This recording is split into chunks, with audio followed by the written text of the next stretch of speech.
Hello दोस्तों, इस video में हम लोग बात करने वाले हैं कि एक अकाउंटेंट हम कैसे बने। देखिए, बहुत सारे लोगों का एक ड्रीम होता है कि वो अकाउंटेंट बने, वो सीए बने। तो कैसे हम लोग अकाउंटेंट, एक अच्छा अकाउंटेंट बन सकते हैं, कैसे हम लोग इस पोस्ट पे रहते हुए अपने आप को इम्प्रूव कर सकते हैं। देखिए, सबसे पहले आप एक चीज़ समझ लीजिए कि जब आप 10th क्लास आप पास करते हैं, जब आप 10th क्लास से होकर गुजरते हैं, मतलब 10th क्लास के बाद आपके पास 3 रास्ता होता है। और 3 रास्ता वो होता है दोस्तों, एक होता है हमारा कॉमर्स, एक स्ट्रीम है, एक है हमारा आर्ट्स और एक होता है साइंस। ये 3 दोस्तों आपके पास स्ट्रीम्स होते हैं। अगर आप चाहते हैं अकाउंटेंट बनने के लिए, अगर आप अकाउंटेंट बनना चाहते हैं, आप सीए बनना चाहते हैं, आप बैंकिंग की तैयारी करना चाहते हैं, तो दोस्तों आपके लिए जो फील्ड है, जो स्ट्रीम है, वो होता है कॉमर्स बेसिकली। या फिर आप आईएएस आईपीएस की सपना अगर देख रहे हैं, ठीक है, जो कि एक ड्रीम है हमारे लिए, बहुत लोगों का वो एक ड्रीम होता है, तो उस फील्ड के लिए दोस्तों आप क्या करते हैं, आप आर्ट्स उसके लिए चुन सकते हैं। ठीक है, ह्यूमैनिटी, उसमें बहुत सारे ऐसे चीज़ें हैं आर्ट्स में आपको पढ़ने को मिलता है। तो अगर आप एडमिनिस्ट्रेटिव सर्विस के से रिलेटेड अगर कोई भी चीज़ की पढ़ाई करना चाहते हैं, आप उसकी प्रिपरेशन करना चाहते हैं, तो उसके लिए जो चीज़ें आपको करना होता है वो होता है आर्ट्स स्ट्रीम आप चुन लेते हैं दोस्तों। और साइंस में क्या होता है, जैसा कि अब हम सब जानते हैं, साइंस जो स्ट्रीम है उसमें आप क्या कर सकते हैं, आप इंजीनियरिंग कर सकते हैं, आप डॉक्टर बन सकते हैं। ठीक है, डॉक्टर बनने के लिए क्या करना होगा, आपको एक 12th के बाद एक एग्ज़ाम होता है जिसको नीट बोलते हैं, उस तरह से क्वालिफाई करना होता है आपको। और इंजीनियरिंग के लिए भी आप जानते हैं, जैसे जेई है, जेई मेंस है, जेई एडवांस है। ठीक है, चलिए, या फिर इसके लिए और एक चीज़ है जैसे एनडीए है, वैसे भी इसको बहुत सारे हैं, लेकिन बेसिकली हम आज बात कर रहे हैं कि how to be an accountant. तो अकाउंटेंट बनने के लिए आपको जो चीज़, जो एक स्ट्रीम सेलेक्ट करना होता है वो होता है हमारा कॉमर्स। अब आप लोगों में से बहुत सारे लोगों ने कॉमर्स ऑलरेडी ले रखा है, आपने 11th क्लास की अपनी पढ़ाई कंप्लीट कर ली है, आपने 12th क्लास की पढ़ाई कंप्लीट कर ली है, और अगर आपने अभी 10th अपने पास आउट जस्ट हुए हैं, तो आपको 11th और 12th तो करना ही पड़ता है सबसे पहले। ठीक है, कॉमर्स बैकग्राउंड से आपको 11th और 12th कंप्लीट करना पड़ता है दोस्तों, और उसके बाद आपको करना होता है बीकॉम। ठीक है, मतलब पहले 11th होने के बाद दोस्तों आपको 12th हो गया, अब इसके बाद दोस्तों आपको करना होता है बेसिकली बीकॉम, और इसके बाद आप चाहें तो एमकॉम भी कर सकते हैं। ठीक है, चलिए, वैसे आप करने का तो कुछ भी कर सकते हैं। देखिए, तो दोस्तों बीकॉम अगर आप कर लेते हैं तो ये क्या है, हमारा ग्रेजुएशन मतलब कंप्लीट हो गया। ठीक है, इसके बाद आप चाहें तो पोस्ट ग्रेजुएशन। लेकिन क्या 11th और 12th कंप्लीट हो जाने से क्या हम एक अकाउंटेंट बन जाएंगे? The main question arise over here कि क्या अगर हम अपने पढ़ाई में, हम मान लीजिए आपने 11th कंप्लीट किया, 12th कंप्लीट किया, बीकॉम कर लिया, तो क्या हम अकाउंटेंट बन गए?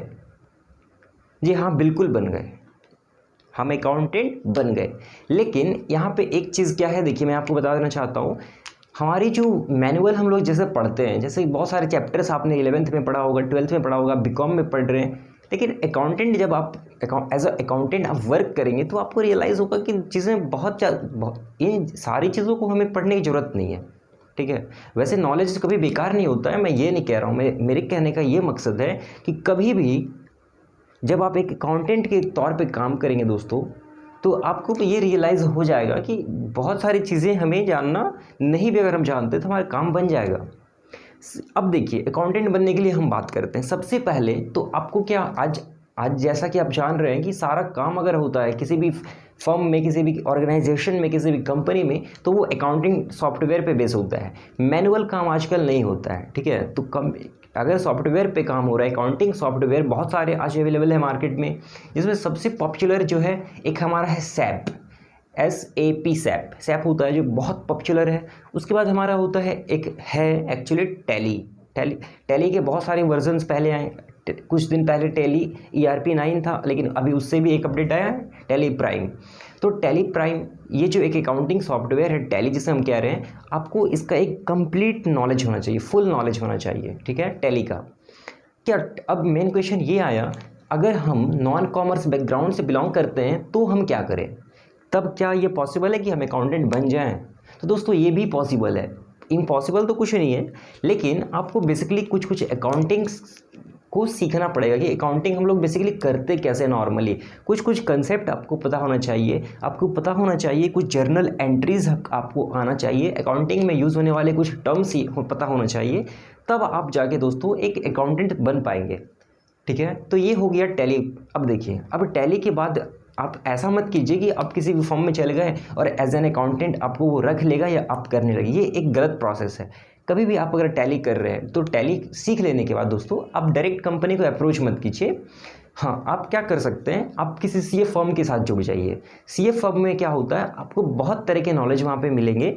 और यहाँ से एक चीज़ ये है कि अगर आप ये कर रहे हैं, टैली सीखा आपने और किसी फर्म में जाके, किसी कंपनी में जाके, किसी फैक्ट्री में जाके आपने इंटरव्यू दिया और मान लीजिए आपका सिलेक्शन हो गया, तो आप वहाँ पे काम करने लगते हैं। ठीक है, लेकिन आप वहाँ पे स्टॉप हो जाएंगे, आपका नॉलेज अटक जाएगा एक जगह पे।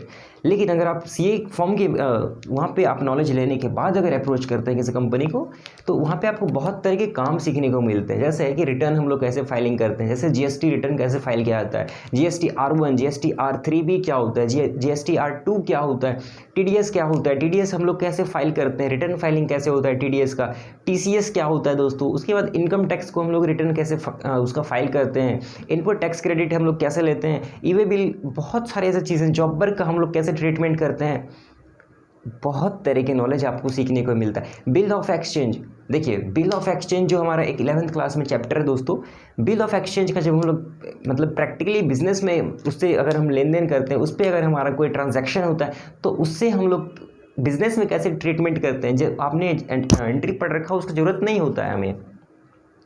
तो ये सब चीज़ें आपको बहुत तरीके से सीखने को मिलता है। कभी हम लोग पेमेंट कैसे चढ़ाते हैं, कैसे हम लोग पेमेंट्स किसी पार्टी को पेमेंट रिलीज़ करते हैं, कैसे हम लोग मतलब कि अकाउंटिंग करते हैं, और भी बहुत सारे कंपनी में 220 तरह का दोस्तों फाइल होता है, तो आपको बहुत तरह का नॉलेज मिलेगा। ठीक है, तो आप डायरेक्ट सीए फॉर्म के थ्रू से आप जाइए तो आपको बेहतरीन होगा आपके लिए। तो दोस्तों ये एक छोटा सा वीडियो में मैंने कोशिश किया कि आपको ये बताऊं कि एक अकाउंटेंट बनने के लिए हमें क्या क्या करना चाहिए। और देखिए और क्या कर रहा हूँ कि मैं आगे आने वाले वीडियोज़ में आपको कम्प्लीटली सारे सोल्यूशन देने वाला हूँ, कि चाहे वो फाइलिंग हो, टीडीएस ITR हो, चाहे वो जीएसटी रिटर्न फाइलिंग हो, चाहे वो दोस्तों किसी भी तरह का वीडियो आप चाहें 11th 12th में basically journal entries, accounting, book keeping, non commerce background से वो कैसे समझें, मैं सारी चीज़ों को कवर कराने मैं इस चैनल के माध्यम से आपके लिए लेके आने वाला हूं दोस्तों। तो मैं अभी क्या कर रहा हूं, इस वीडियो को यहीं पे रख रहा हूं। तो दोस्तों मैं ऐसा उम्मीद करता हूं कि ये वीडियो आपको पसंद आया होगा, आपको कुछ नॉलेज जरूर मिला होगा। तो दोस्तों मिलते हैं नेक्स्ट वीडियो के साथ। Children take care and good bye, जय हिंद।